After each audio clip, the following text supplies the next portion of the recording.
సాంబశివరావు అంతకుముందు ఆయన కూడా ఒక పోలీస్ అధికారే కదా, ఆ తర్వాత రాజకీయాల్లోకి వచ్చారు. సో చట్టం ముందు అంతా ఒకటే అని కూడా ఆయనకు తెలుసు, పోలీసుల యొక్క రూల్స్ అండ్ రెగ్యులేషన్స్ కూడా తెలుసు. సో ఈ రోజు ఆయన దౌర్జన్యాన్ని ఎలా చూస్తున్నారు పోలీసులు?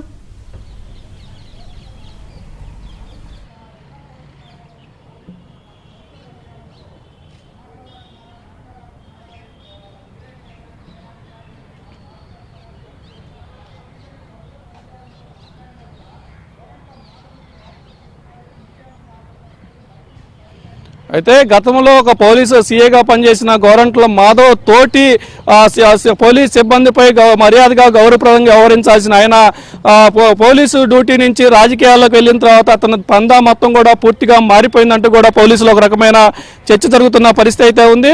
పోలీసులను ఏకవచనంతో ఏలు చూపిస్తూ బెదిరించే ధోరణిలో కూడా అతను వెళ్ళాడంటే తోటి అంతవరకు దాదాపు సంవత్సరాల తరబడి పోలీస్ శాఖలో పనిచేసి వచ్చి తోటి పోలీసులు విధులకు ఆటంకం కలిగించడం, వాళ్ళ విధులకు సహకరించకుండా వారి డ్యూటీ వారు చేస్తుంటే వారికి తమాషాలు చేస్తున్నారా మీ ఎంత చూస్తారంటూ బెదిరింపులు దిగటం, ఏకంగా ఎస్పీనే తన వద్దకు రమ్మనంటూ కోర్టుకి పిలిపించుకునే అహంకారపూరిత ధోరణి మాటలపై కూడా పోలీసులు ఆగ్రహం అయితే వ్యక్తం చేస్తున్నారు. ఎంత ఆగ్రహం వ్యక్తం చేసినా కూడా చివరికి గోరంట్ల మాధవ్ను బతిలాడే స్థాయికి వెళ్తున్నారు తప్పితే కనీసం అతన్ని మీడియా సమావేశం వద్ద కనీసం కారు కూడా దింపలేని పరిస్థితుల్లో గుంటూరు జిల్లా పోలీసు యంత్రాంగం ఉందని కూడా అక్కడ చర్చించుకునే పరిస్థితి అయితే ఉంది. మరి ఒకవైపు ఇదే కేసు ఇదే ఘటనకు సంబంధించి ఐటీడీపీ నుంచి సస్పెండ్ గురైన చేబ్రోలు కిరణ్ ను నిన్న హడావుడిగా ఆగమేఘాల మీద తీసుకొచ్చి అరెస్ట్ చేసి చూపించిన పోలీసులు గోరంట్ల మాధవ్ విషయంలో ఎందుకు అంత బలహీనంగా ఉన్నారు, ఎందుకు బతిలాడే స్థాయికి వెళ్తున్నారు అనేది కూడా అందరిలో ఇప్పుడు ఒక రకమైన ఆసక్తికరమైన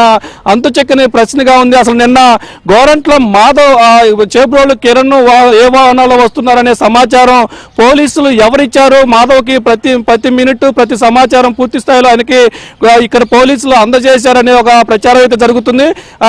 చేబ్రోలు కిరణ్ ఎక్కడో ఇబ్రహీంపట్నంలో అరెస్ట్ చేస్తే అతన్ని గుంటూరు తరలించే సమయంలో అతన్ని గుంటూరులో ఏ టైంలో తీసుకొస్తున్నారు, ఏ వాహనంలో తీసుకొస్తున్నారు అనేది కూడా పూర్తి స్థాయిలో అతనికి సమాచారం అందించారు. ఆ సమాచారం మేరకు అతను నిన్న మంగళగిరి నుంచి పోలీసు వాహనాలను ఆయన ఫాలో చేసి గుంటూరు చుట్టుకుంట సెంటర్లో పోలీసు వాహనాలని అడ్డుకొని వాళ్ళపై దాడికి ప్రయత్నించారు. అక్కడ పోలీసులు అతన్ని నెట్టివేసిన పరిస్థితుల్లో కూడా అక్కడి నుంచి ఆగకుండా ఎస్పీ కార్యాలయానికి వచ్చి ఎస్పీ కార్యాలయంలో కిరణ్ దింపే సమయంలో కూడా అతన్ని కాలుతో ఎగిరి తన్నే ప్రయత్నం అయితే చేశారు. ఎంత జరుగుతున్నా కూడా పోలీసులు ఎందుకు అతని పట్ల మెతక వైఖరి అవలంబిస్తున్నారు, అతని పట్ల స్వామి భక్తి ప్రదర్శిస్తున్నారో కూడా ఇప్పుడు అర్థం కాని పరిస్థితి అయితే ఉంది. ఇప్పుడు మరికొద్ది సేపట్లో ఇప్పటి వరకు కూడా వైసీపీ నేతలు ఎవరో కూడా ఇప్పుడు ఈ కేసు మాధవ్ దగ్గరికి రాని పక్షంలో ఇప్పుడు మాజీ మంత్రులైన పేర్ని నాని, అంబటి రాంబాబు, మేరుగు నాగార్జున, ఎమ్మెల్సీ అప్పిరెడ్డిలతో పాటు గుంటూరు జిల్లా చెందిన వైసీపీ నేతలు మొత్తం కూడా జిల్లా కోర్టు వద్దకు చేరుకున్నారు. వారిని చూసిన తర్వాత గోరంట్ల మాధవ్ మరోసారి రెచ్చిపోయి పోలీసుల్ని కోర్టు ప్రాంగణంలో కూడా పోలీసులకు వార్నింగ్లు ఇచ్చిన పరిస్థితి అయితే ఉంది. మరి ఇదంతా కూడా ఇప్పటికీ కట్టిన సెక్షన్లతో పాటు మరొకసారి పోలీసులపై కూడా దురుసుగా ప్రవర్తించి పోలీసులకు వార్నింగ్ ఇచ్చిన అంశంలో కూడా మరొకసారి ఏదైనా కేసు నమోదు చేసి అదనపు సెక్షన్లు ఏమైనా యాడ్ చేస్తారా లేదనేది కూడా ఇప్పుడు వేచి చూడాల్సిన పరిస్థితి అయితే ఉంది. మొత్తంగా గోరంట్ల మాధవ్ ఎపిసోడ్ లో గుంటూరు జిల్లా పోలీసులు అయితే అబాస్పాలైనట్లు కూడా సామాన్య ప్రజానీకాలు అయితే చర్చ జరుగుతుంది. Shankari, right, thank you Sambasivarao.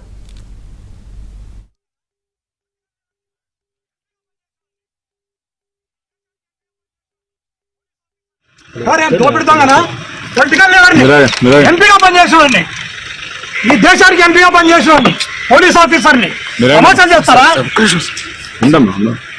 ఏమనుకుంటున్నారు?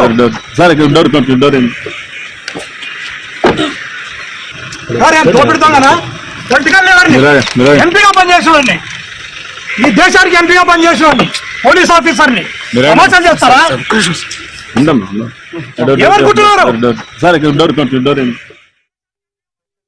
అసంఖ్యంగా మాట్లాడిన అక్యూజ్ ని నిన్న మనం ప్రెస్ మీట్ కి తీసుకుని వచ్చినప్పుడు గోరంట్ల మాధవ్, రమేష్, తల్లా దామోదర్, శివప్రసాద్, శివయ్య, సురేందర్ వీళ్ళందరూ కూడా ఆల్ 6 మెంబర్స్ కూడా సత్యసాయి డిస్ట్రిక్ట్, అనంతపురం డిస్ట్రిక్ట్ చెందిన వాళ్ళు. వీళ్ళు చుట్టుకుంట జంక్షన్ లో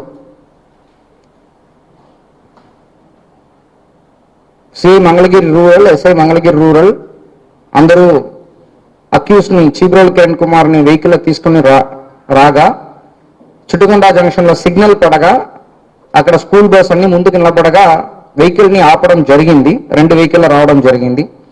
అలాగా వచ్చినప్పుడు అక్కడ ఆ చీబ్రోల్ కిరణ్ కుమార్ని కొట్టడానికి ప్రయత్నించడం, దాన్ని ఆపడానికి వచ్చిన పోలీస్తో పాటు కూడా గొడవ చేయడం, తర్వాత అక్కడ నుంచి వెంటపడి ఇక్కడ డిస్ట్రిక్ట్ పోలీస్ ఆఫీస్ వరకు రావడం అనేది జరిగింది. దాని మేరకు మన కేసు రిజిస్టర్ చేయడం జరిగింది. పబ్లిక్ సర్వెంట్స్ పని చేయడాన్ని ఆపడం, తర్వాత వాళ్ళకి పని చేస్తున్నప్పుడు ఇంజురీ చేయడం, తర్వాత అన్లాఫుల్ అసెంబ్లీ, తర్వాత అక్యూజ్డ్ కస్టడీలో ఉండగా దాన్ని అటాక్ చేయడానికి ప్రయత్నించడం, తర్వాత పబ్లిక్ ప్రాపర్టీ డ్యామేజ్, ఇదన్నీ సెక్షన్ల కింద మన కేసు రిజిస్టర్ చేయడం జరిగింది. ఇదే గోరంట మాధవ్ గతంలో కూడా 5 కేసులు ఉన్నాయి. 3 కేసు అనంతపూర్లో, 1 పాక్సో కేసు కూడా ఎన్టీఆర్ కమిషనరేట్లో 1, తర్వాత సిఐడిలో 1, 5 కేసు ఉంది.